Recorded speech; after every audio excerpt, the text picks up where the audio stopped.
We know that there has historically been kind of a disparity with some of our target populations making it in for diagnostic evals. Sometimes children are diagnosed later based on their race and ethnicity. And those are all problems we're all aware of, and something that we want to work on, because we all know that early intervention is really important, and getting kids into service early on is really important. But there's often, what Dr. Stowe was alluding to, this notion of, well, why do we need to separate things out by race? Isn't that actually more divisive? So we just wanted to spend a little bit of time kind of reiterating why this topic is important to us. There's such an intersectionality piece that comes into, yes, you have an autism diagnosis, but also you're a person of color. And also, there's so many things that are intertwined. And it is important because people experience the world differently. And your experiences dictate how you move and interact with the world. And so unless we start to acknowledge those differences so that we can build on those and give validation to those differences, then we continue to perpetuate the problem of not seeing the full story. As each individual person, we are a full story, and our experiences play into that. And you should be aware of that as a clinician. It's part of also leaving space for those stories and believing people when they share some of those experiences, because that's part of how you're going to connect with and bring families in. And that's how children are going to be served better, individuals are going to be served better, because there are more authentic relationships developing. That simple.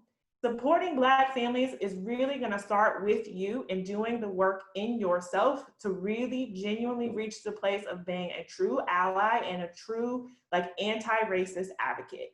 Anti-racist is also kind of a newer term if you haven't really been following along with some of the changes in this research, but it is meant to draw a line between just not being racist, and it's moving over to I am actively doing things to dismantle racism, to be an ally.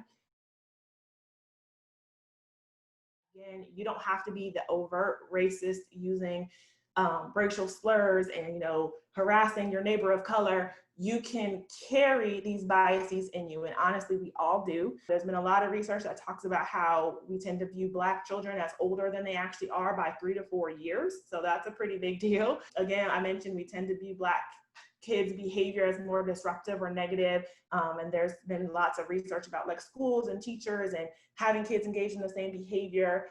And teachers' eyes or teachers' punishments go more harshly towards the Black and brown kids. Experiences really range, but there was kind of a perception that obviously I'm not going to return to anyone that I feel is unfair. If I feel like I've been treated unfairly based on race, 100% of people, I think, understandably have negative emotional reactions when they feel like the clinical encounter is discriminatory, and then you don't want to go back there. This does actually also highlight the proportion of distrust of providers that are white. And so again, a smaller study, but in this study, 73% of the people did acknowledge having this added layer of distrust when it comes to their provider's race, and then in reverse, having a preference of a provider of their same race.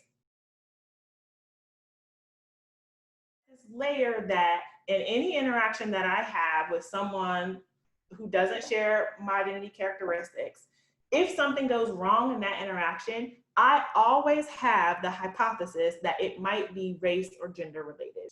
A way to help us cut through that is for you to find ways to communicate to us that you are allies and you get it.